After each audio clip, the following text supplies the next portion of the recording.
Kejujuran anda apabila mendapatkan rawatan dapat mencegah penularan COVID-19 dalam kalangan pesakit lain dan tenaga kesihatan. So Betul. please be honest with us.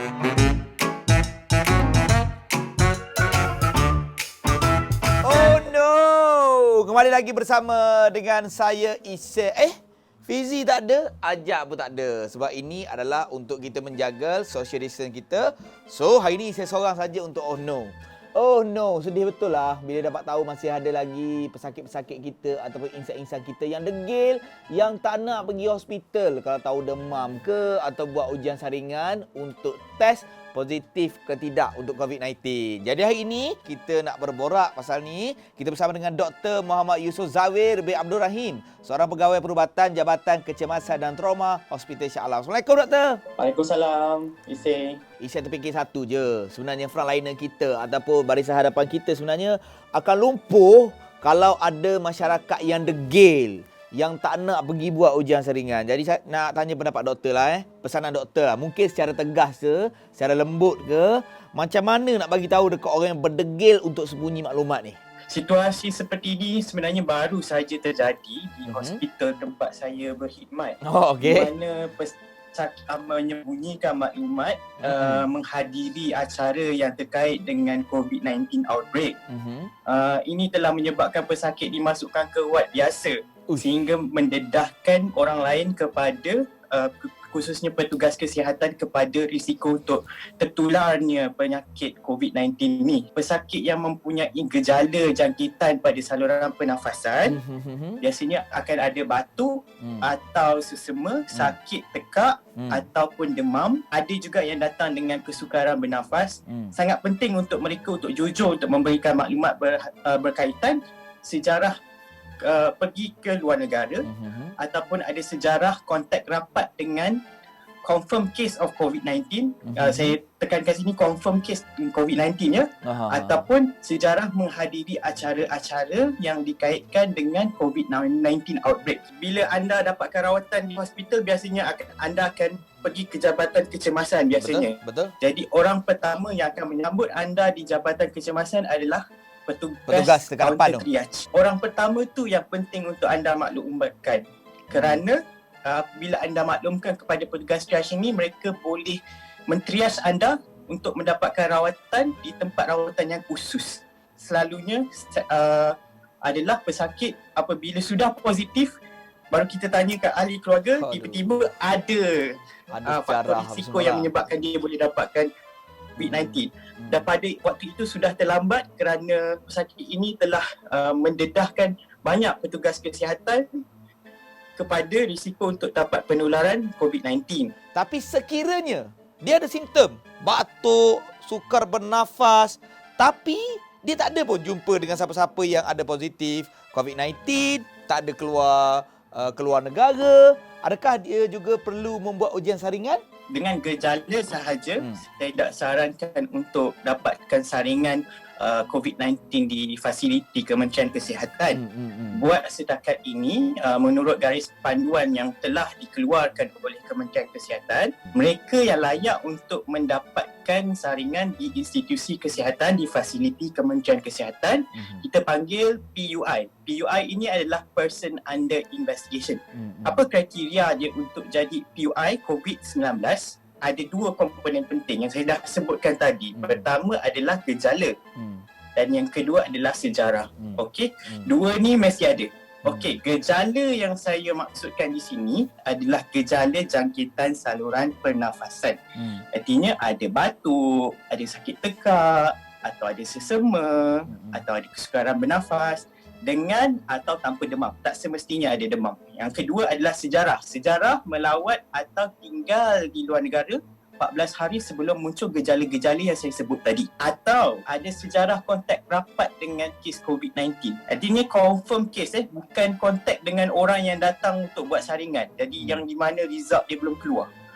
Itu kita tak panggil close contact. Jadi primary contact dengan confirm case yang terkonfirmasi atau sejarah menghadiri acara yang dikaitkan dengan outbreak COVID-19. Kementerian Kesihatan akan keluarkan berita acara ni terkait dengan COVID-19 punya outbreak, mereka akan melakukan contact tracing di mana Pusat Kesihatan Daerah akan memaklumkan kepada orang-orang yang menghadiri acara yang terkait dengan outbreak COVID-19 untuk datang untuk dapatkan screening.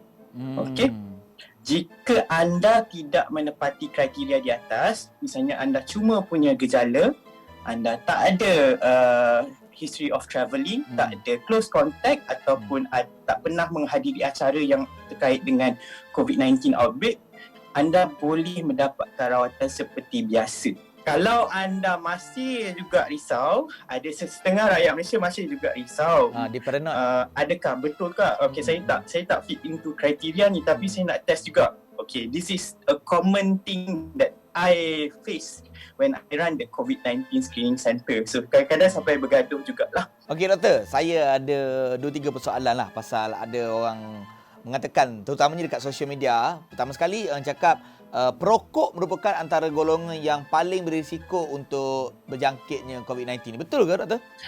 Didapati perokok mempunyai jumlah reseptor penerima, iaitu angiotensin converting enzyme 2 receptor adalah reseptor penerima yang lebih banyak pada sel-sel di paru-paru mereka.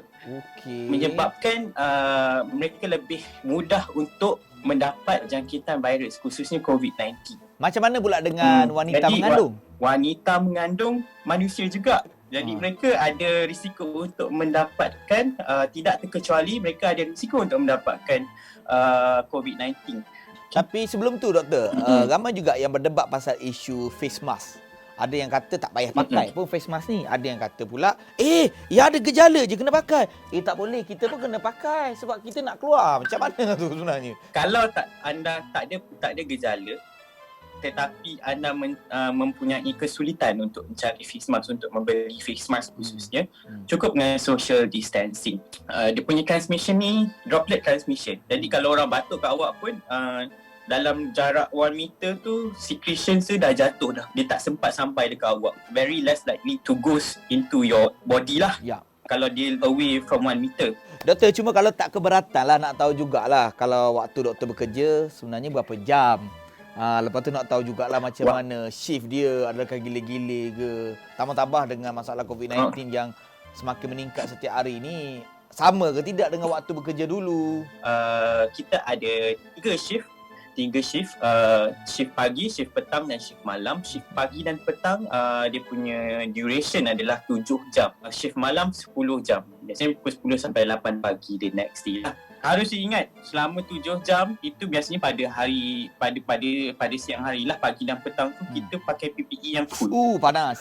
Panas Yes, panas sangat. Okey, baik doktor. Mungkin kesimpulan secara ringkas boleh simpul sikit dan mungkin boleh bagi tips macam mana kita nak kekal aktif di rumah supaya tidak murung. Macam mana doktor? Pertama yang kita bahas tadi adalah soal kejujuran apabila mendapatkan rawatan di hospital. Penting jujur. Sebenarnya bukan dalam situasi COVID-19 ini sahaja. Apa pun gejala anda, apabila anda mendapatkan rawatan fasiliti kesihatan, mohon jujur. We won't judge you. Kita cuba untuk membantu anda harus membantu kita dengan berkata jujur. Tips untuk kekal aktif di rumah, bersenam boleh ataupun mengemas rumah. Mengemas rumah is considered an active activity as well. Yang ada treadmill kat rumah yang lama tak pakai tu, static cycle yang lama tak pakai tu, this is the time for you to use them lah. Okay. Yang sebelum ni macam saya sebelum ni sering berolahraga di gym, mungkin boleh cuba untuk melakukan body weight training. Lakukan mengikut upayaan masing-masing lah. Banyak panduan-panduan untuk kekal aktif di rumah sewaktu dilakukan lockdown. Alright, terima kasih doktor. Dengar tu banyak saranan daripada Dr. Yusof kita. Jadi siapa yang tengok video ni tolong share. Kita sebarkan benda kebaikan ni. Untuk apa? Untuk negara kita. Kita nak negara kita aman, rakyat kita okey dan frontliner kita tetap kukuh di depan. Dan kita tak nak frontliner kita lumpuh. Alright, jumpa lagi doktor. Assalamualaikum. Okey, terima kasih. Say. Bye. Anda pun bye juga.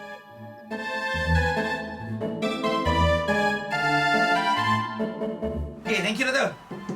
Saya macam Terima kasih. kelas solo lecture. Macam dalam kelas.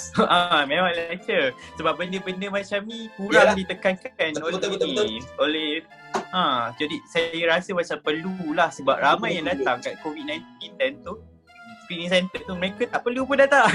Yalah. Kan? Alright, thank you Dr.